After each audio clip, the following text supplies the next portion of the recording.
नमस्कार दर्शकों, मैं हूं एस्ट्रोलॉजर मयंक शर्मा। आप सभी का बहुत बहुत स्वागत है। दर्शकों, आज चर्चा करेंगे सूर्य और शनि की युति के बारे में। जी हाँ, जिसको ज्योतिष में बहुत अशुभ युति माना जाता है। कहते हैं कि सूर्य शनि जिस व्यक्ति की कुंडली में हो वो व्यक्ति कुंडली में दैन्य योग बन जाता है। काम कारोबार में उतार चढ़ाव रहता है। जीवन का शुरुआती वर्ष बड़ा संघर्ष में रहता है। और कहीं ना कहीं इस युति के चलते सूर्य, क्योंकि पिता का कारक है, आत्मा का कारक है, तो पिता का स्वास्थ्य ठीक नहीं रहता है और कहीं ना कहीं पिता के साथ अनबन रहती है या पिता के सुख में कमी रहती है।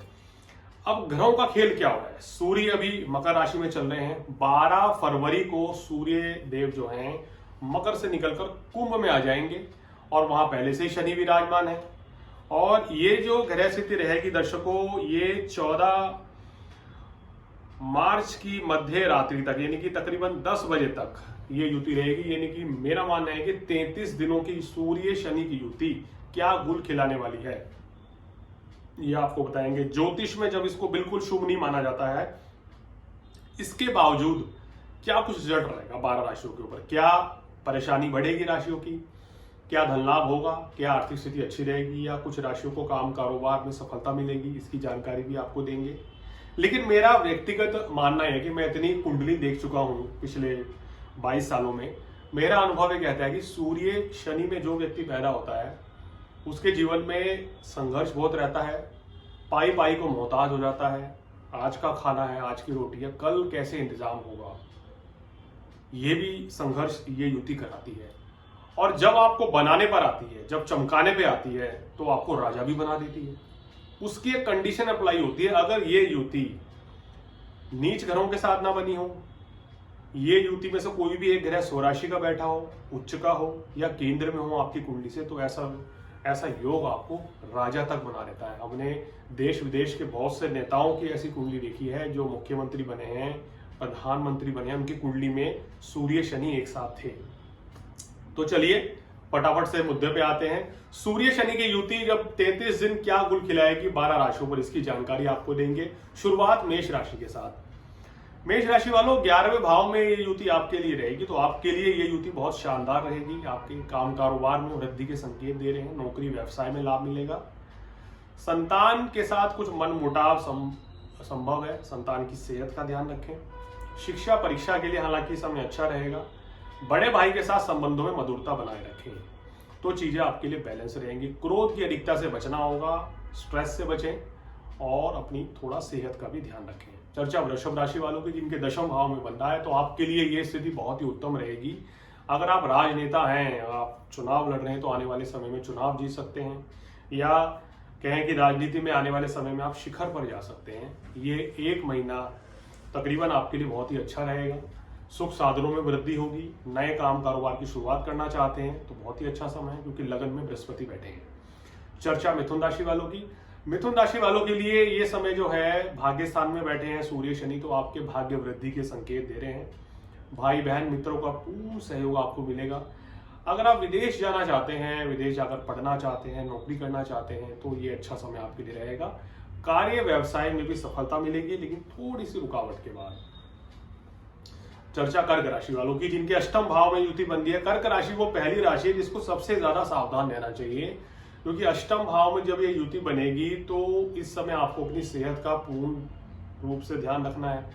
शनि सप्तमेश होकर 8वें में है, ढैया चल रही है। सूर्य धनेश होकर 8वें में आ गए हैं, तो काम कारोबार में नुकसान हो सकता है, धन हानि हो सकती है। तो धन का निवेश ना करें, नए काम कारोबार की शुरुआत ना करें, किसी को पैसा भी उधार देने से बचना चाहिए।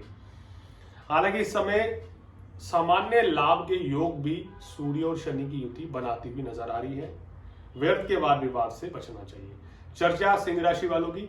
सिंह राशि वालों, 7वें भाव में सूर्य शनि की युति आपको ये संकेत दे रही है कि काम कारोबार के लिए तो स्थिति बहुत अच्छी है, लेकिन मानसिक तनाव थोड़ा सा बढ़ जाएगा। व्यर्थ की भागदौड़ रहेगी। संपूर्ण मास में आप हो सकता है कि अपने घर से दूर रहें या परिवार को समय न दे पाएं। जीवन साथी के साथ छोटी मोटी डिस्प्यूट या मनमुटाव संभव है, उस चीज को टालने का प्रयास करें।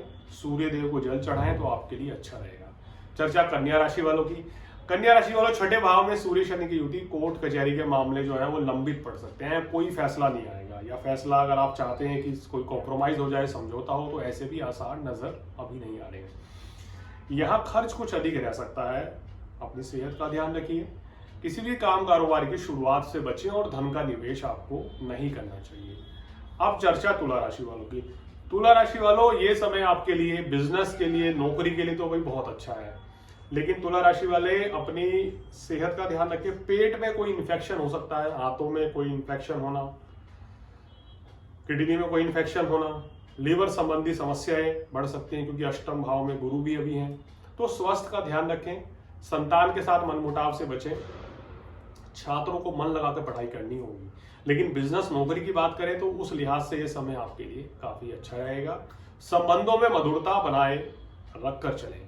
चर्चा वृश्चिक राशि वालों की, जिनके लिए ये गोचर काफी अच्छा रहेगा। काम कारोबार में आपको लाभ मिलता हुआ दिखाई दे रहा है, मान प्रतिष्ठा बढ़ेगी, सुख साधन भी आपके बढ़ेंगे। लेकिन माता जी की सेहत का इस समय ध्यान रखें, कहीं ना कहीं उनकी परेशानियां बढ़ सकती हैं। अगर आपको बीपी या कोलेस्ट्रॉल या हार्ट की समस्या है तो भी आप खान पान पे संयम रखें, अन्यथा इस समय बीमारी बढ़ सकती है। चर्चा धनु राशि वालों की, जिनके लिए ये गोचर बहुत ही शानदार रहेगा। वे काम कारोबार में अच्छे लाभ मिलते हुए आपको नजर आ रहे हैं, मान प्रतिष्ठा बढ़ेगी। इस समय किसी कार्य की शुरुआत करनी है तो मंगल भी सप्तम भाव में है, तो शुरुआत करने के लिए समय अच्छा है, आप कर सकते हैं। दूसरा, प्रेम संबंधों में या वैवाहिक जीवन में कुछ कटुता रह सकती है, क्योंकि मंगल सप्तम भाव में आपके बैठे हैं, गुरु छठे भाव में। ये स्थिति आपके लिए अच्छी नहीं है। लोन लेने से बचें, या लेना है तो लिमिटेड लें, अन्यथा फिर आपको उतारने में बड़ी परेशानी का सामना करना पड़ सकता है। और किसी को पैसा उधार देने से बचें। चर्चा मकर राशि वालों की, जिनके दूसरे भाव में रहेगा, तो मकर राशि वालों थोड़ा सा सावधानी से चलें, वाणी पर संयम रखें। आप इस समय क्रोध की अधिकता से बचें। इस समय आपके अपने वरिष्ठ अधिकारियों के साथ या परिवारजन के साथ संबंध खराब भी हो सकते हैं, अगर आपने कटु वचन का इस्तेमाल किया। तोल मोल के बोल, ये फॉर्मूला आपके ऊपर इस समय लागू होता है। दूसरी बात करें तो इस समय दर्शकों, आपको धन का निवेश भी नहीं करना चाहिए। हालांकि उच्च के शुक्र हैं, मंगल की स्थिति आपके लिए बहुत अच्छी है, तो काम कारोबार में जरूर आपको लाभ मिलेगा, पैसा भी अच्छा कमाएंगे, लेकिन उसका निवेश करने से बचें। अब चर्चा कुंभ राशि वालों की। कुंभ राशि वालों के लिए, क्योंकि आप ही की राशि में युति बन रही है, तो इस समय स्ट्रेस लेवल हाई पे रह सकता है, मानसिक तनाव रह सकता है, क्रोध की अधिकता रह सकती है, मन में चिंता रहेगी, व्याकुलता रहेगी, गृहस्थ जीवन में भी कुछ परेशान रहेंगे। पूरे महीने आप आउट ऑफ टच रहेंगे, यानी कि आउट ऑफ फॉर्म रहेंगे, कुछ पता नहीं है, कुछ समझ नहीं आ रहा है क्या करना है। तो मेरी सलाह यह है कि इस समय आप कोई भी नई शुरुआत ना करें, जो स्थिति चल रही है उसको वैसे ही चलने दें। जीवन साथी के साथ किसी भी तरह का मनमुटाव ना करें तो आपके लिए बेहतर है। कुल मिलाकर ये समय थोड़ा संभल कर चलने का है। हालांकि इस समय सामान्य लाभ आपको नौकरी या व्यापार में होता हुआ भी नजर आ रहा है, ये भी ग्रह नक्षत्र आपको इशारा देते हुए नजर आ रहे हैं। अब चर्चा अंतिम राशि मीन राशि की। मीन राशि वालों, ये समय 12वें भाव में आपके सूर्य शनि है, तो खर्च की अधिकता का संकेत दे रहे हैं। फिजूल खर्ची बढ़ सकती है, कुछ धन हानि होने की आशंका भी है, इसलिए किसी को पैसा उधार ना दें। लगन में राहु है तो भ्रमित हो जाएंगे, भूल चूक वश भ्रमित होके कोई गलती कर बैठेंगे, कोई नुकसान करा सकते हैं इस समय आप, तो थोड़ा ध्यान रखिए। 12 फरवरी से 14 मार्च तक ये समय किसी भी नई शुरुआत का नहीं है। और किसी को पैसा भी उधार ना दें, ना ही किसी म्यूचुअल फंड में, लॉटरी वगैरह में पैसा भी ना लगाएं, आप व्यर्थ का नुकसान करा बैठेंगे। इस समय सेहत का ध्यान रखें, भगवान शिव की आराधना करें, सूर्य देव को जल चढ़ाएं, शनि देव की आराधना करने से आपको कष्टों से छुटकारा मिल जाएगा।